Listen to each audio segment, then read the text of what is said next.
हाँ जी, आ गए आप। मतलब चैन नहीं है।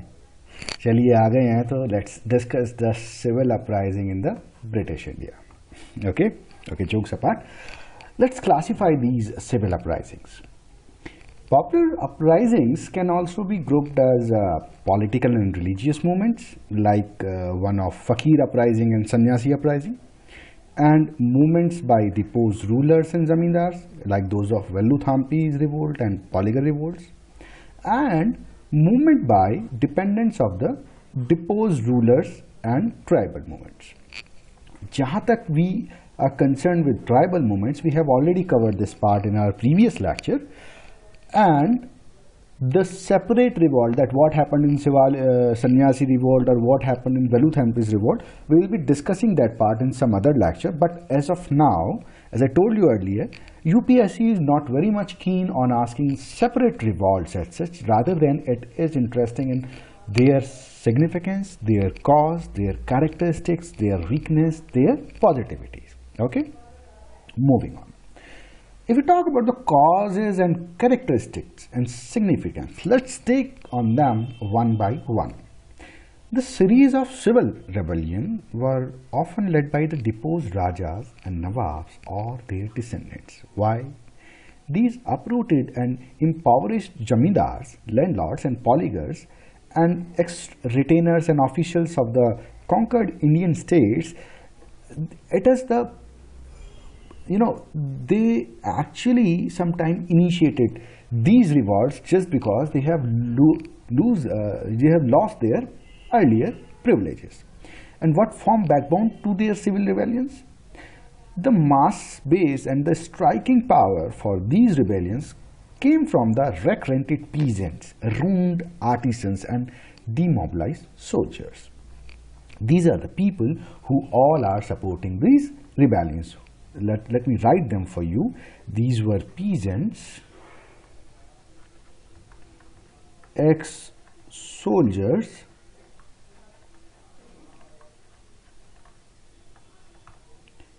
and artisans. As I told you earlier, some sort of these rebellions were Poligar revolts and Kittu Velluthampi and revolt of Gadkaris and all. Okay. Now, causes of these civil rebellions. The major cause of these civil rebellions taken as a whole was the rapid changes that British introduced in the economy and administration. Mind it, it's both economy and administration. It includes the land revenue system, which is a part of the both economy and administration. These changes, what they did, they led to the disruption of the agrarian society, is thereby causing prolonged and widespread suffering amongst its constituents. And who were the constituents? They were peasants, artisans, farmers, agriculturists, and so on. The colonial policy of intensifying demand for the land revenue and extracting as large an amount as possible to produce a vertical upheaval in the Indian villages. मतलब इन्हें बस दिन दूना रात चौगना revenue इनको बढ़ना चाहिए, and they were not at all concerned with the situations and conditions which will prevail, whether they are able to pay this much or not. No, they were not at all concerned about this. उन्हें तो बस चाहिए.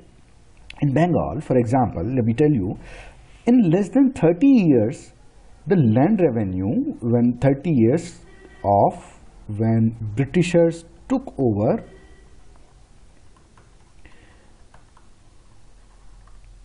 after the land administration of Bengal was taken over by Britishers, then within 30 years, what they did, they raised the land revenue collection to nearly double the amount. Whatever the X is the amount, then they multiply it by 2. Now, within 2 years, 30 years, you have to pay this much. And, earlier it was under Mughals, the Bengal, now taken over by Britishers, by Plassey and Buxar, and within 30 years they raised this much of land revenues. And it aggravated the unhappiness of the farmer, as the fact was that not even a part of this enhanced revenue was spent on the development of agriculture or the welfare of the cultivator in this Bengal region.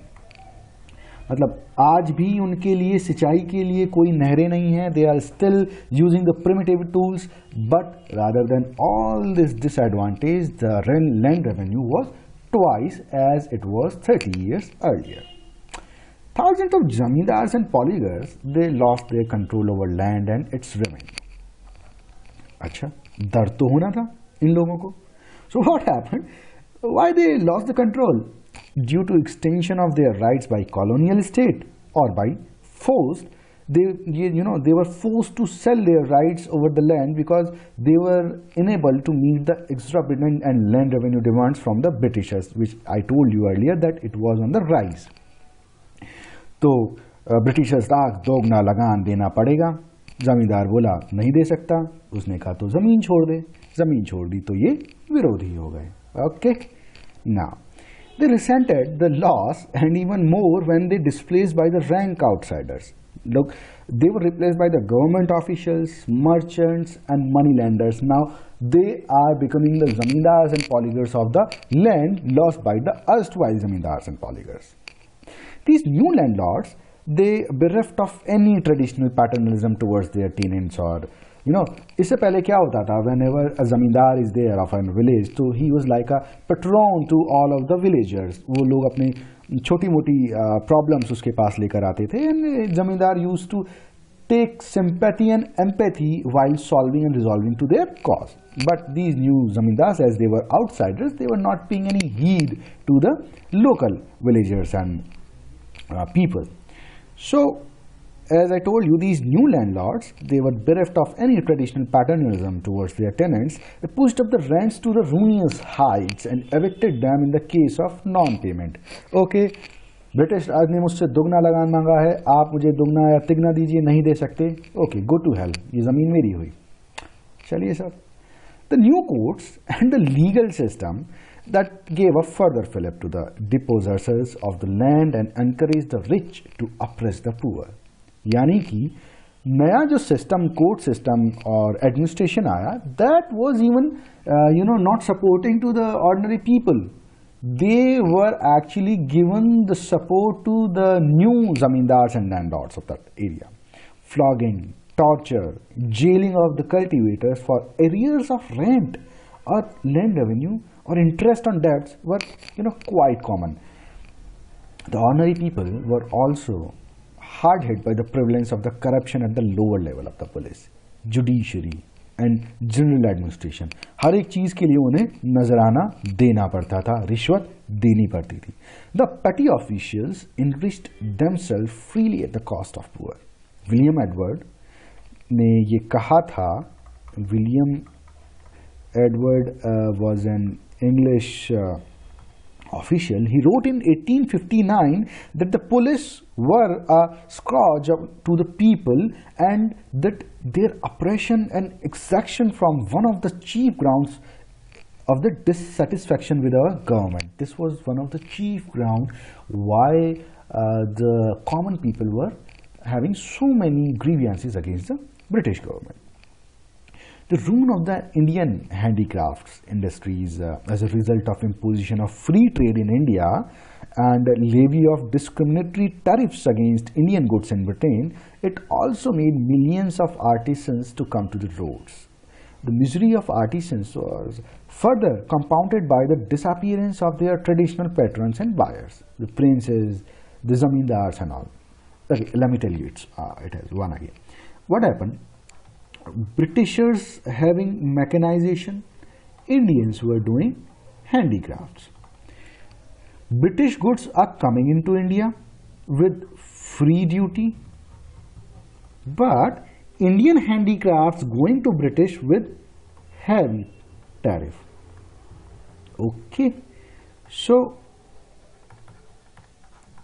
these Indian handicrafts were not able to compete with the British goods neither in England, neither in Britain, nor in India. Reason being, यहाँ पे ये duty free है, यहाँ पे ये heavily duty है, यहाँ पे इनकी कॉस्ट बहुत ज़्यादा है, यहाँ पे दे आर चीप. उसके ऊपर भी सोने पे सुहागा ये हुआ कि these polygars and zamindars, who were originally, as I told you, were the patrons of these artisans and common people, they were removed, and new people were there not having any empathy and sympathy towards the new people. The market was lost. Okay, the traditional rulers and ruling elite had, as I telling you earlier, they had financially supported the scholarly and priestly classes like religious preachers, priests, pundits, Maulvis, scholars. With the coming of British and the ruin of traditional landlords and bureaucratic elite, this patronage came to an end, and all those who had depended on it were now impoverished. Another major cause of rebellion was the very foreign character of British rule. Like any other people, the Indian people too felt humiliated at the being under a foreigner's heel. This feeling of hurt and pride inspired efforts to expel the foreigners from their land. Everyone, even a animal cannot, they resist the control if you want to control them. And after all, we Indians were human beings, so this was natural. Now, let's see the characters of these rebellions. These rebellions, they were massive in totality, but were wholly local in their spread, but local. Okay? And they were also isolated to each other. If a revolt is taking place in Western India, Eastern India is having no idea what is happening in West. If anything is happening in North, West, Southern people are just giving a least heed to whatever happening in North.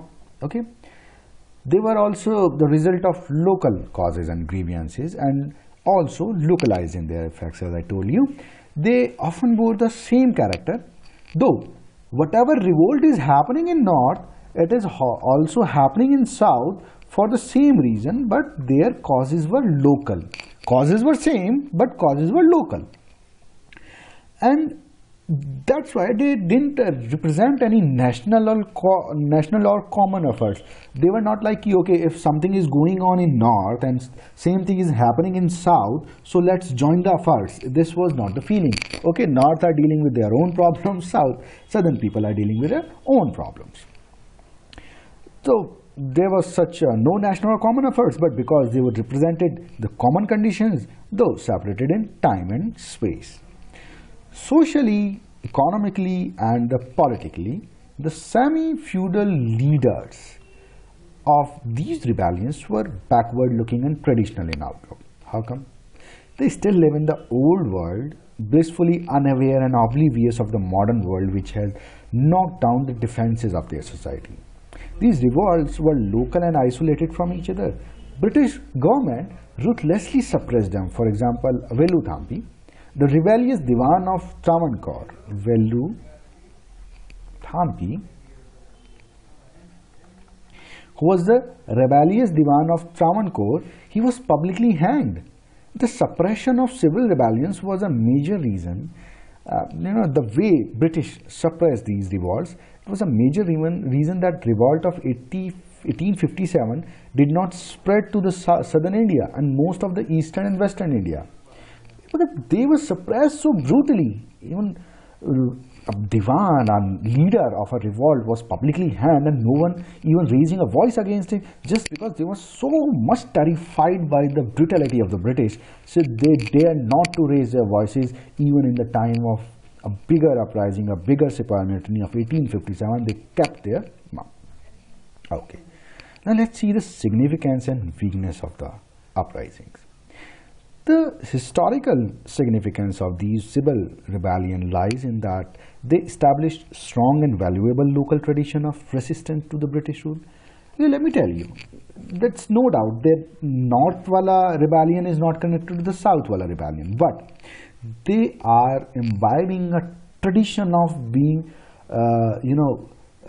to raise the voice against the grievances.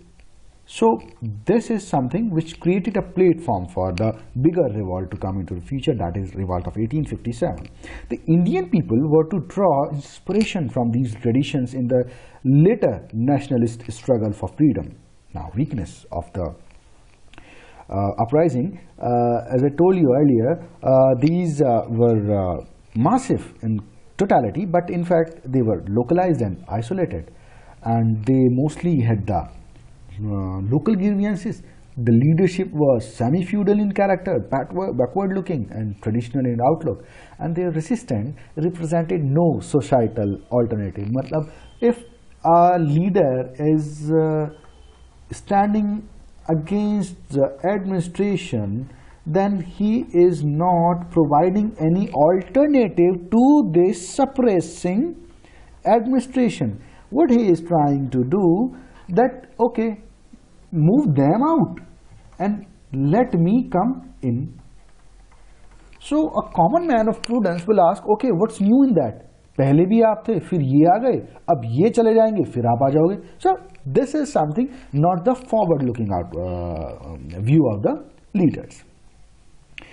And these rebellions, they were century-old in forms and ideological, cultural content. As I told you, they were not giving any future perspective to the energy and ethos of and aspirations of the civil people who were indulging these rebellions. The less recalcitrant of these were pacified through concessions by the authorities. Most of them, what they did, these zamindars and polygars, they were being, negotiating with the Britishers, and whenever Britishers deem fit, okay, the rebellion is going out of the hand, they just pacify these people by giving them some concessions, and they are just retreating from the rebellions. So that is why these rebellions never took a bigger form which can cover the pan-India on that basis. Okay. So on the whole, however, these rebellions were able to establish the valuable tradition of local resistance to authoritarianism, but they were, time and again they were suppressed, and they never turned into a mass rebellion as such. Okay. So this is it for this lecture, and we will be taking on some other topic in next slides. Till then, you can visit our website www.decipherias.com for more examination related articles, video, and other sort of stuff. And please do like us on Facebook. Thank you. Bye bye and take care.